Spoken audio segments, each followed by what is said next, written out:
o discernimento de espíritos? O que é isso? As pessoas pensam que discernir espíritos é você saber qual é o espírito que está num determinado endemoniado. Então tem lá a pessoa com demônio. Isso acontece. Há ações do diabo terríveis, hoje em dia, que tomam posse da pessoa. Então muitos pensam que discernimento de espíritos é você descobrir qual é o demônio que está lá. Então você vai lá e olha para aquela pessoa endemoniada e você fala assim, esse aí é o tranca-rua. Esse aí é o preto velho. Esse aí é a pomba gira.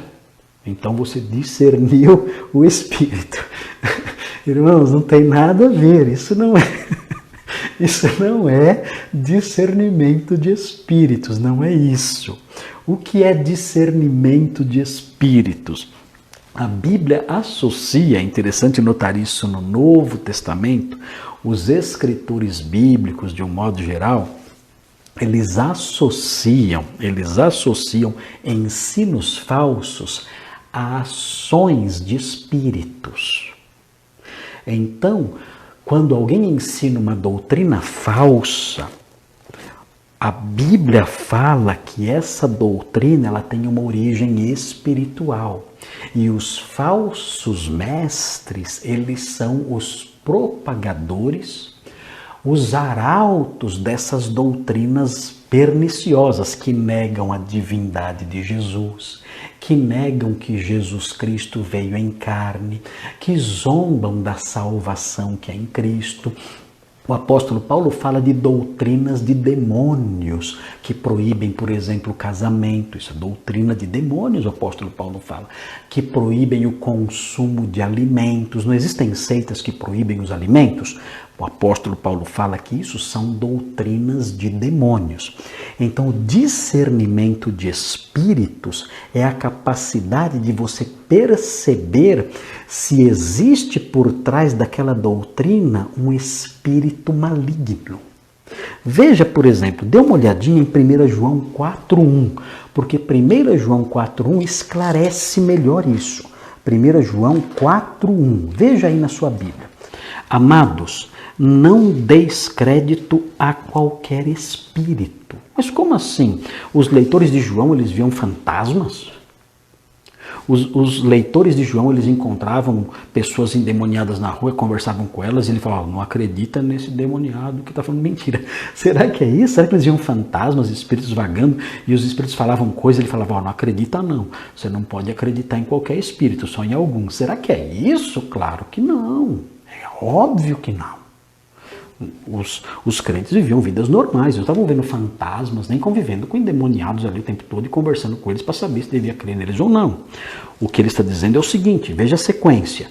Amados, não deis crédito a qualquer espírito, antes provai os espíritos se procedem de Deus. Ok. Por que ele fala isso? Note o finalzinho. Porque muitos falsos profetas têm saído pelo mundo fora. O que ele está dizendo aqui? Ele está associando os espíritos com a ação dos falsos profetas. Os falsos profetas falavam e diziam, olha, eu tenho uma revelação. E falavam.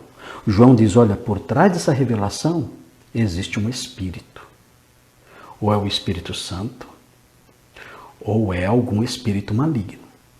Então você tem que ter discernimento. Isso é discernimento de espíritos. Quando você ouve uma revelação, quando você ouve uma revelação ou uma mensagem, uma pregação, você avalia aquilo e você descobre. Isso aí não é do Espírito Santo. Isso aí é de algum espírito mentiroso. Isso aí é fruto do orgulho dessa pessoa e o diabo está usando essa pessoa para produzir esse tipo de profecia. Por isso João fala, olha, provem os espíritos. Por quê? Porque muitos falsos profetas têm saído pelo mundo. E esses falsos profetas anunciam profecias. E ouvindo essas profecias, vocês vão poder avaliar que espírito está por trás delas. Irmãos, nós hoje em dia no meio em que vivemos, nós temos que tomar muito cuidado. Porque se existe um ambiente em que profecias falsas são produzidas sem parar, é o meio evangélico. Não existem profecias falsas sendo produzidas dentro do budismo, não existem. Não existem profecias falsas sendo produzidas dentro do espiritismo, você não vê isso. Não existem profecias falsas sendo produzidas dentro do catolicismo, você não vê isso.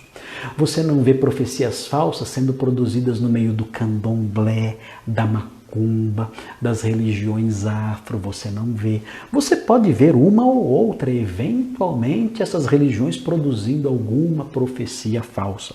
Você não vê muçulmanos produzindo profecias falsas por aí, membros, seguidores do Islã produzindo profecias falsas e falando o tempo todo essas profecias para lá e para cá. Você não vê. Isso pode acontecer nesse meio? Pode acontecer, mas é muito pouco. Mas no meio evangélico, meu Deus, no meio evangélico, se você for hoje numa igreja evangélica, numa igreja gospel, você vai ouvir dezenas e dezenas e dezenas de profecias. Todas elas falsas, mentirosas. Então João diz, olha, cuidado, porque essas profecias, esses ensinos não são apenas fruto da imaginação da pessoa.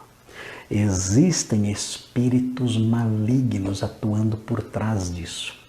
Provem os espíritos, se provém de Deus. Ouçam essa mensagem e digam, isso aí não vem do Senhor Jesus Cristo. Isso aí não vem do Espírito Santo de Deus. Isso não procede do Espírito Santo que nos deu a Sagrada Escritura. Não procede disso, não vem disso. Você pode perceber nesse contexto todo que existem desvios doutrinários, palavras sendo ditas que contrariam a Escritura. Vocês percebem todas essas coisas. E João então diz, olha, provem, não deem crédito a qualquer espírito. Quando aparecer um profeta falando, o Espírito diz, não deem crédito a esse espírito. Porque muitos falsos mestres, muitos falsos profetas têm saído pelo mundo fora. E se vocês não tiverem discernimento, vocês vão acreditar nessas pessoas. E meus queridos, o meio evangélico está carente de discernimento, não há discernimento. Qualquer pessoa diz qualquer coisa e todo mundo acredita naquilo sem provar, sem discernimento algum. E nós então pensamos, será que essas pessoas nasceram de novo?